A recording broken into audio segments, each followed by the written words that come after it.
আমি শিপ্রা মজুমদার আজকে আবার একটা নতুন রেসিপি নিয়ে তোমাদের কাছে চলে এসেছি। আশা করি রেসিপিটা তোমাদের ভীষণ ভালো লাগবে। তবে চলে এসো, দেখতে শুরু করো আমি তোমাদেরকে কী দেখাতে চলেছি। আজকে আমি সম্পূর্ণ নিরামিষ একটা সয়াবিনের রেসিপি করে দেখাবো। আমি দেখো ইন্ডাকশানে সয়াবিনটা সেদ্ধ করে নিয়েছি। এটা দুজনের পরিমাণে আছে। এবার দেখো জল থেকে চেপে চেপে তুলে নিচ্ছি অন্য একটা পাত্রে। এবার সয়াবিনটাকে বেশ কয়েকবার পরিষ্কারভাবে ধুয়ে নেব। আমার সব সয়াবিনগুলো এইভাবে পরিষ্কার করে চিপে নিয়ে নিলাম। দেখো ধুয়ে নিয়েছি পরিষ্কার জল দিয়ে, এবার আবার একবার ধুয়ে নেব। আর এদিকে একটা বাটির মধ্যে কাজু বাদাম আর কিশমিশ ভিজিয়ে রেখেছি। এবার মিক্সিং জারের মধ্যে দিয়ে দিয়েছি। এবার এটাকে ভালো করে পেস্ট করে নেব। দেখো আমার পেস্ট করা হয়ে গেছে। এবার আরেকটা মিক্সিং জারের মধ্যে আদা আর কাঁচা লঙ্কা পেস্ট করে নেব। এটা অল্প একটু ছিল বলে একটু পাতলা মতন হয়েছে, এটা দিয়েই কাজ চলে যাবে। এবার একটা ক্যাপসিকাম নিয়েছি, এটা পুরোটা লাগবে না, যেহেতু দুজনের পরিমাণে করছি সেই অনুপাতেই আমি ক্যাপসিকামটা কেটে নিলাম। তোমরা সমস্তটা তোমাদের পরিমাণ অনুযায়ী নিয়ে নেবে। একটু বড় বড় সাইজ করেই ক্যাপসিকামগুলো কেটে নিচ্ছি। তোমরা দেখে বুঝতে পারছো কতটা বড় করে কেটেছি।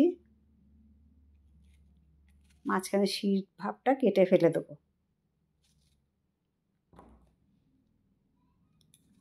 ক্যাপসিকামটাকে একটা বাটির মধ্যে তুলে নিলাম। এইভাবে একটা টমেটোকেও নিয়ে নেব। টমেটোটা আমার পুরো লাগবে না, এটা হাফ নেব। এই হাফ টমেটোটাকে আমি 3 ভাগে ভাগ করে নিলাম।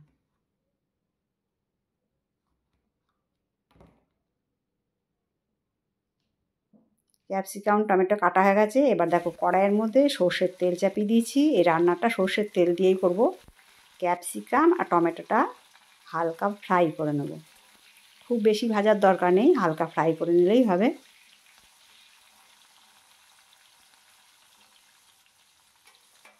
উল্টে পাল্টে সুন্দর করে ভেজে নেব। অল্প পরিমাণে এখন লবণ দিলাম।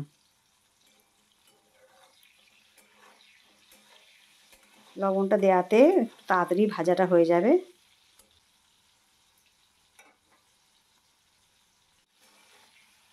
তোমরা দেখে বুঝতে পারছো ভাজাটা কিন্তু ঠিক এই পর্যায়ে যখন হলো তখন আমি এটাকে নামিয়ে নিলাম। টমেটো আর ক্যাপসিকামকে নামিয়ে নিলাম তেল থেকে। এবার যে সর্ষের তেলটা বেঁচেছে তার মধ্যে একটা শুকনো লঙ্কা, 2 এলাচ, 2 লবঙ্গ আর 1 খালি দারচিনি দিয়ে দিলাম। এবার যে সয়াবিনটা ভালো করে জল চিপে রেখেছিলাম তার মধ্যে একটু শুকনো লঙ্কার গুঁড়ো দিলাম, 1 চামচ গরম মশলার গুঁড়ো দিলাম, অল্প একটু জিরের গুঁড়ো, অল্প একটু ধনের গুঁড়ো দিলাম। এরপরে অল্প একটুখানি কর্নফ্লাওয়ার ছড়িয়ে দিলাম। এটা আমি কর্নফ্লাওয়ার দিয়েই করছি, ইচ্ছা করলে তোমরা বেসন দিয়েও করতে পারো। এরপরে যে আদা আর কাঁচা লঙ্কার পেস্ট করেছিলাম সেই সমস্ত কিছু দিয়ে ভালো করে মাখিয়ে নেব। তোমরা দেখতে পাচ্ছ আমি সুন্দর করে হাতে করে ভালো করে চটকে মেখে নিচ্ছি যাতে মশলাটা সমস্তটা মিশে যায়।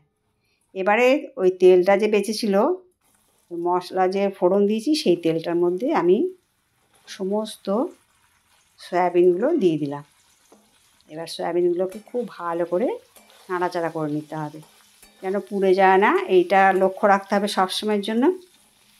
ওপর নিচ সুন্দর করে নেড়ে চেড়ে ভাজা করে নেব।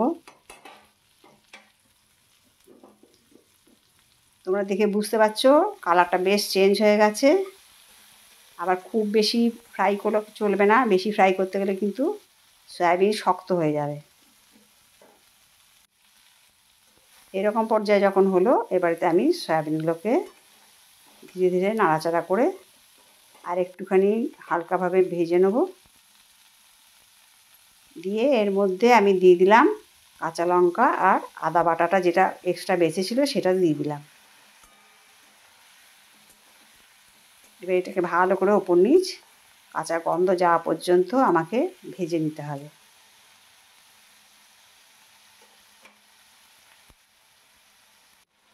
এবার আমি এর মধ্যে 1 চামচ লবণ দিয়ে দিলাম।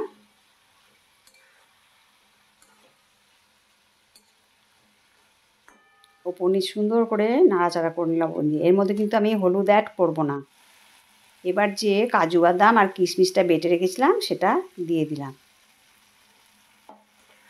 এমনভাবে বাটতে হবে যে কিশমিশটা যেন পুরো মিশে না যায়, হালকা একটু খিজ ভাব থাকে, তাহলে যখন মুখে পড়বে তখন খেতে ভীষণ ভালো লাগে। এবার মিক্সিং জারটা ধুয়ে একটুখানি জল দিয়ে দিলাম।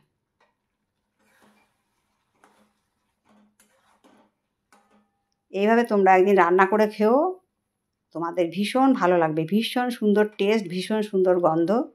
এবার দেখো যে ক্যাপসিকাম আর টমেটো ভেজে রেখেছিলাম সেই দুটো দিয়ে দিলাম ওর মধ্যে। ক্যাপসিকাম আর টমেটো যে কষিয়ে রেখেছিলাম সেটা দিয়ে দিলাম।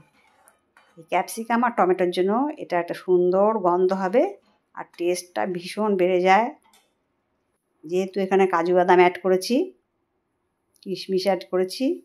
এবার দেখো আমি একটু ওপর থেকে গরম মশলা দিয়ে দিলাম আর একটুখানি ঘি দিয়ে দিলাম। আমার আজকের রেসিপিটা যদি তোমাদের ভালো লাগে তো লাইক, শেয়ার, কমেন্ট আর সাবস্ক্রাইব করে আমার চ্যানেলের পাশে থেকো। আর যারা নতুন বন্ধু এসেছো অবশ্যই বেল বাটনটা প্রেস করে দিও, তাহলে সমস্ত নোটিফিকেশান তোমাদের কাছে পৌঁছে যাবে।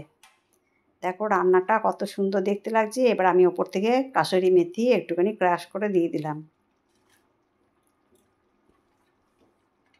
এবার আর একটুখানি ধনে পাতা কুচি দিয়ে দেবো।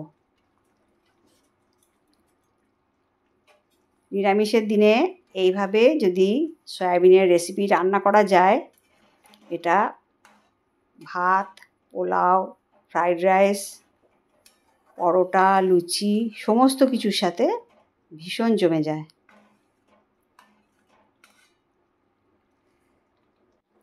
এবারে অল্প একটু চিনি দিলাম। যেহেতু আমি কিশমিশ দিয়েছিলাম, কিশমিশ তো এমনিতেই মিষ্টি, তাই একটুখানি স্বাদটাকে একটু সুন্দর করার জন্য একটুখানি চিনি দিয়ে দিলাম।